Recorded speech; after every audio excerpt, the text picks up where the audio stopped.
Okay, today we are on Kuf Yud Tet. We're starting with Seif Chet. I just am going to raise one question for the audience. Hashkachas of home restaurants or home people make their own pizza, their own meat in their own houses, and they sell it from their houses. I'm, I'm basically going to leave it as a question. Now, we're talking about from Jews, obviously, otherwise there'd be nothing to talk about. And can you do that? Can you rely on it? So basically, we learn from the Shulchan Aruch, if they're not chashud, you can certainly, you can be their friends, you can eat in their house, you can buy their stuff. They're 100% naaman, no questions. However, there is certainly a minhag of having hashkacha. Anytime you publicly sell, well, it was a takana from the Arba Artzos. So it started as a takana in Europe, Arba Artzos in 1600s. Yeah, and it's pretty much minhag Yisrael on some level. How binding or not, I'm just posing the question. But there's certainly a need when there's money involved, and we know enough stories that we know we need to have some kind of a hashkacha. So I'm just gonna. Every situation is lagufo, but I'll just point out that mi'ikar hadin. If you wouldn't be worried about gezel and issues like that, every Jew is ne'aman, and they're really mi'ikar hadin according to the words of the Shulchan Aruch. There's no issue. Practically, it's important to have hashkacha. Obviously, there are different levels of hashkacha. And I'll just point out that many times when it's in somebody's home, buyer beware, because even if they do have a hashkacha, the facts are often the guy who's giving the hashkacha doesn't have keys to go inside someone's house, doesn't have cameras, can't just pop in anytime he wants. Again, every case is lagufo, but generally, and you're mostly relying on that person. So the cook, the person's house, as opposed to the hashkacha. It's rare to have a proper hashkacha for someone's house. Anyways, just I don't want to get too particular. So let's continue with chet. Hachashud ala davar eno ne'aman alav afilu bishva. So a person who's chashud, right? This is a continuation from before. Once you're chashud on one thing, he has no ne'amanas for that thing. And as the Shach points out, the reason is because a chashud lavar ala, and even with a filu bishvua, even if he says a shavua, we don't rely on him because he was already over on the shavua that he was mushba ve'omed mehar Sinai. We already got the shavua on how to keep the mitzvah, so it's he can't. The Shach just points out, ayin sham for choshen mishpat. There is a situation where perhaps you could, but it's not relevant for here.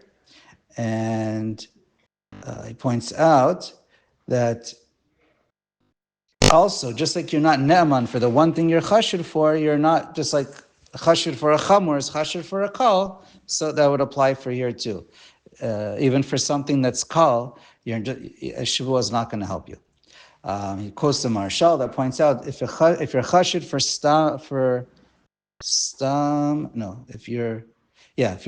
for stam yenam, you are still trustworthy. That's the kal. So you still are trustworthy for something that's chamor. It's the other way that's a problem. So you would be trustworthy for yei nesach, certainly with a shvua. Let's see, and then, okay, that's basically it.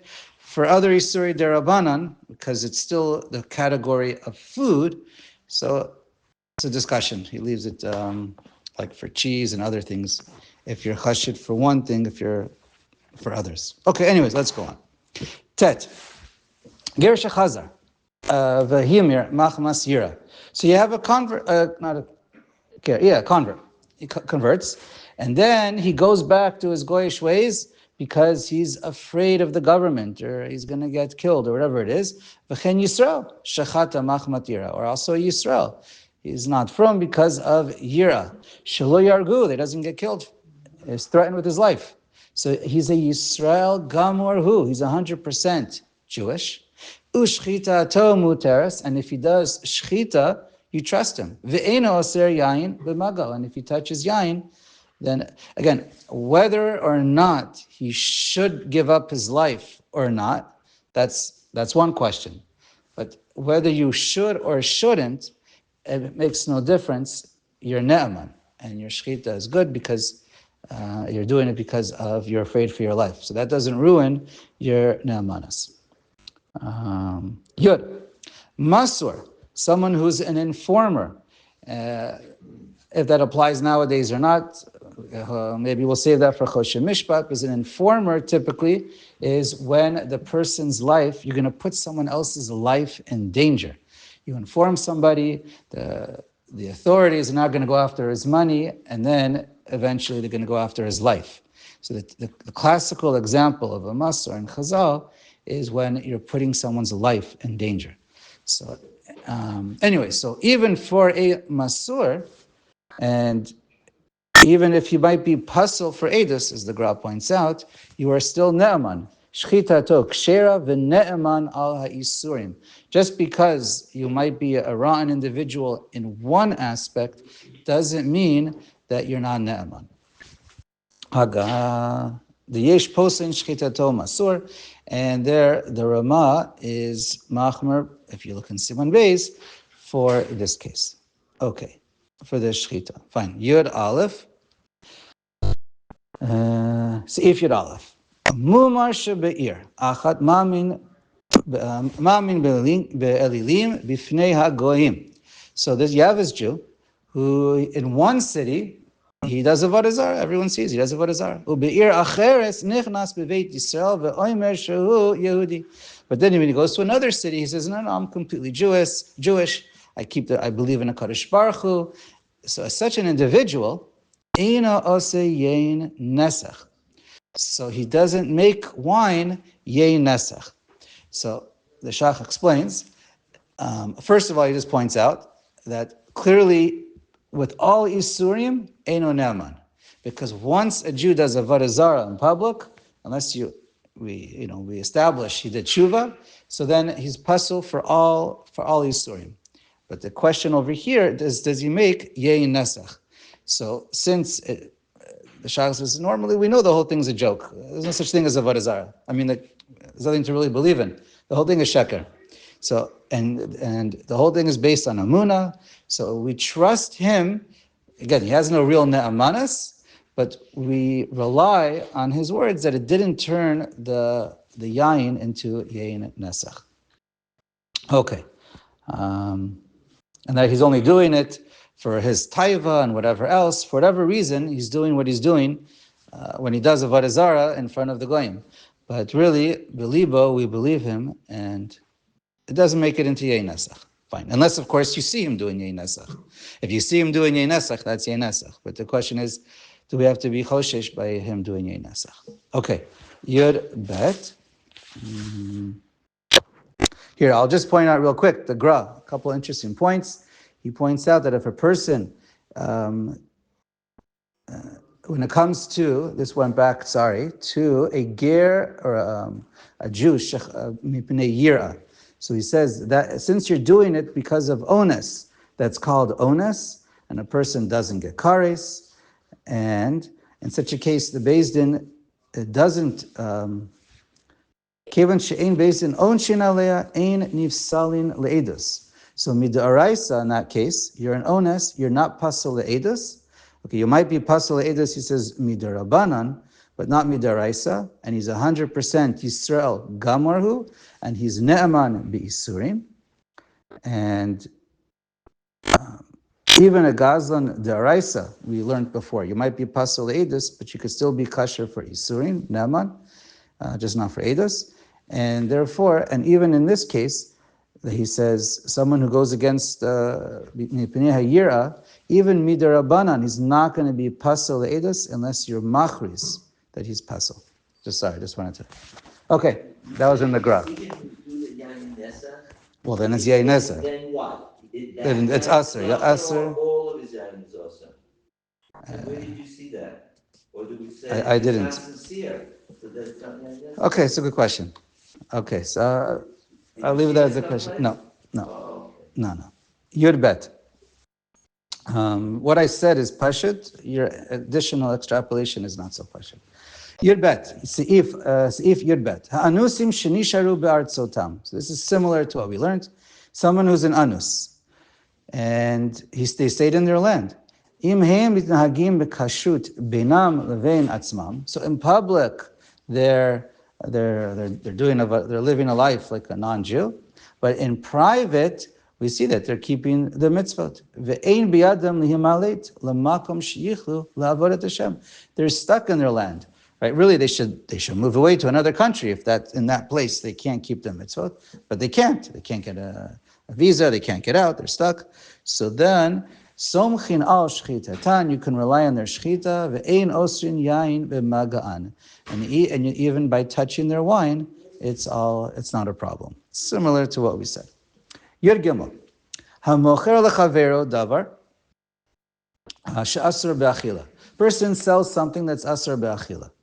Im achilo achlo, and he didn't eat it yet. You bought it, or you bought it from this person, and it's asur to eat.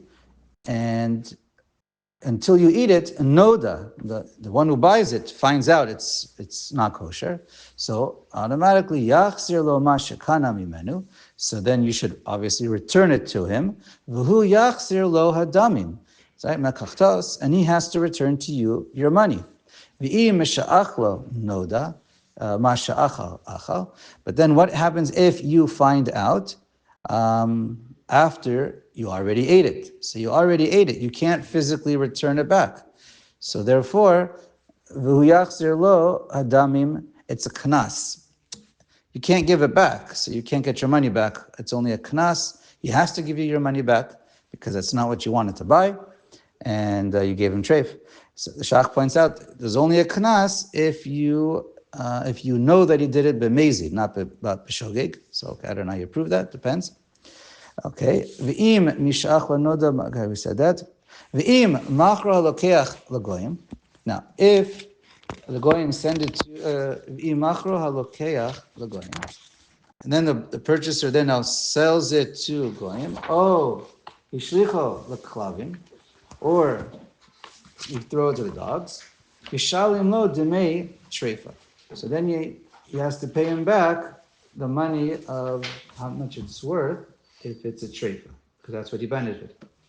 If it's only midarabanan, it's asur be'achila. If it's still there, so you return the items and you get your money back. But if you ate it, then you ate it already, and since you're not returning it, you don't get the money back. And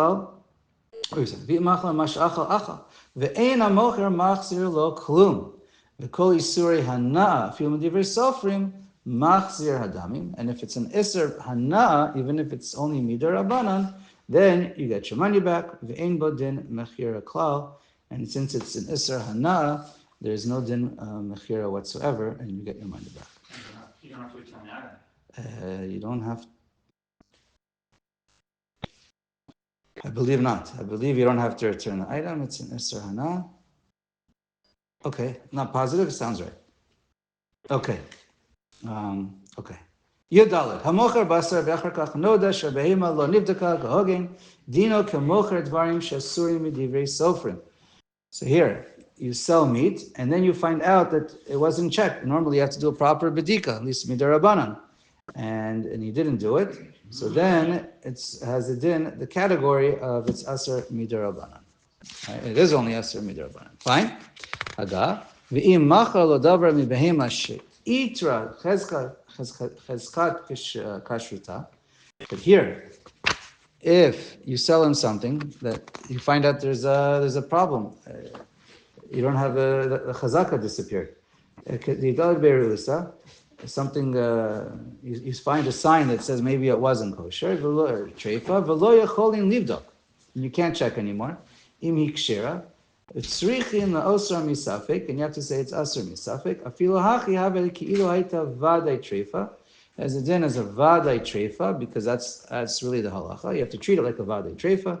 V'tzarich lahachzir hadamim. Because it's not just you missing the bedika, here you're actually you lost the chazaka. So now it goes after behemoth's chazaka that it's treif, and at level of da'araisa. Okay, let's continue. Tet vav. Hamoachar dvarim asurim. Now, if a person sells things that are asur, ma'avirin oto, u'mushamtin oto. So you remove him, you put him in nidui, so he stops doing such things. Ve'ein lo takana ad sheyelech lemakom she'em makirin oto. So the only way to do tshuva is you have to go to a new place where people don't know you. V'yachzir aveda b'davar chashuv. And you have to return an aveda b'davar chashuv, something important. Or yishchot la'atzmo. Or yishchot la'atzmo. V'yotzi treifa la'atzmo. B'davar chashuv. Shavada yasa tshuva. Below harama. Kevan she'eno chas al mamono. So I guess... You have to see that he, on his own, gives up, making money from something that's us. Right. You have to make it a treifa, or you treat it like a treifa? If he makes a treifa and he doesn't eat it or sell it, then he did treifa. Okay. You have to prove he does treifa, bottom line. Okay, fine. Let's go on. Ted Zayin. Tavach shemasav mochichim shahaya rotze lahachshil at tzibor v'achilam treifa. You have a slaughter, a butcher, you see that he's trying to make money, or whatever it is, you see he's trying to sell treif. Kagon shechatach hasirchot, such as with it might be a treifa. So he cuts the sirchos. It may or may not be a treifa, but you're cutting the sirchos, which is aser. You have to check. Misalkinoto. So then you have to remove him, take away his kabbalah. You can't be a shochet anymore. Umikomakom patur milashalim dimea behema labalim. But he is patur from paying dimea behema labalim because it's only a suffix. And hamotzi mechavero alav haraya.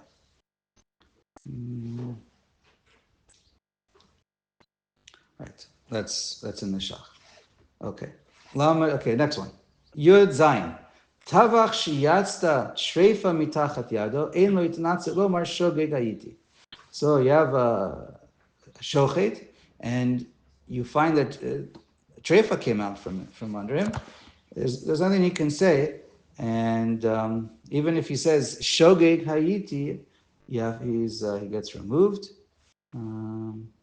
The Shach just points out, though, every case, you have to look at every case individually, because if you know that this guy is a Yoreh Shamayim, then, and he's careful, then sometimes you will say it's a shogeg. It depends on the case. Okay, let's finish here. Yurchet, tavach shiatzu treifot mitachat yado, machmat she'eno baki. Now, if you have a shochet, and you find that the treifa came out from under him, and he wasn't such a baki. Yesh lo takana sheyomar ve'yachkam. So you see, he didn't do it amazing necessarily. It was more of, he wasn't ready. So he goes to learn more, and he can still be reinstated. Haga, when do you have to go now to a new place and do tshuva where no one recognizes you, you can do whatever you want, there's no obvious ulterior motives? That's hainu sha'asa b'mezid. That's if you did it on mezid. Or shemuchsak lekach, or he became muchsak, that he does it on purpose. Aval im nucha lomar should beta'ut na'aselo. This is similar to what we mentioned in the shach.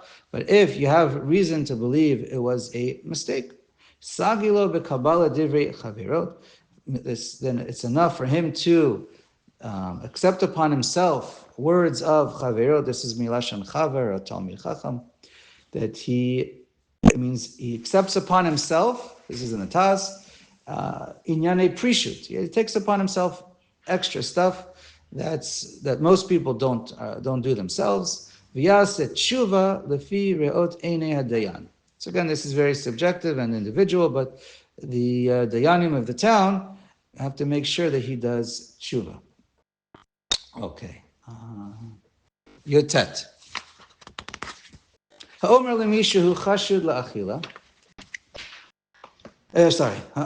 A person who says to somebody, "Chashud lechol gvina shel goy," A person tells a person who is chashed to eat gvinas akum. Kaneli gvina kshera mina mumcha. So go to such a person and buy kosher meat from him. V'halach v'hevilo, and he says he went to him. V'omer kshera mina mumcha kaniti. I bought kosher cheese from a mumcha. So the shopper, I don't know, you're sending it on Instagram, Instacart, whatever it is, the shopper is going around and saying, I got it from a kshera who's a mumcha. You don't have to worry. Eno neman. That you can't trust such a thing. But if he tells you, Mi'ish ploni mumcha, I can tell you exactly who I bought it from, then ploni mumcha kaniti, then ne'eman. Then you trust him because you can call up that person. He gave you a specific address, a phone number, and then you can follow up. Hevilo mincha b'shem echad me'amumchin. If he brings you a matana, a delivery from one of the mumchim, so he's ne'eman. He is trustworthy. Again, we're talking about basically a firm person who is only chashir for the food. So therefore, for this item, he's eno ne'eman. But he's generally, in general, he has ne'emanas. So therefore, ne'eman she'eno chashir lahachlif. Because he's not going to go now to buy it, he's just delivering. You're not worried about him switching. That's if he's also not chashir on gezel, of course. But if you know you might steal, so then you might switch it for something else. Kol shekain shehu chashir chalipin, kol shekain on chalipin, he might. Kol ze enanoid b'chashir al iser de'araisa. This is if you're not chashir on an iser de'araisa. This is going on, the Shach points out from the Beis Yosef, this is going on the first din. He says, Kaniti ish ish ploni, mumche. So then we say he's ne'eman. That's only on Akum, but on right, on Yisrei Derabanan. That's what this Ramah is referring to. Yeah. Right. It's referring to not the gift issue, it's referring to when you buy it. Okay.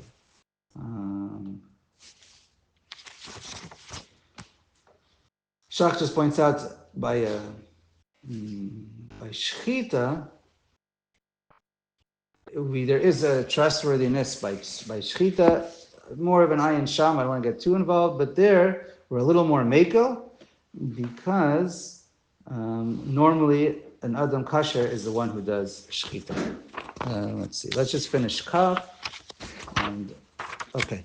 Hachasher lechol dvarim she'ein harabim regilim lahakal lehem. This is similar to what we already learned towards the end of Kuf Yud Chet. Here, a chash, this is more chazara, a chashud to eat something that other people don't usually eat. So he's going against what's normal, right? Everyone else might be makel on a certain item, but this one, he's really makel. He goes against the din even less than everybody else. Afu chashud lahachlif. So then, he's chashud to switch. And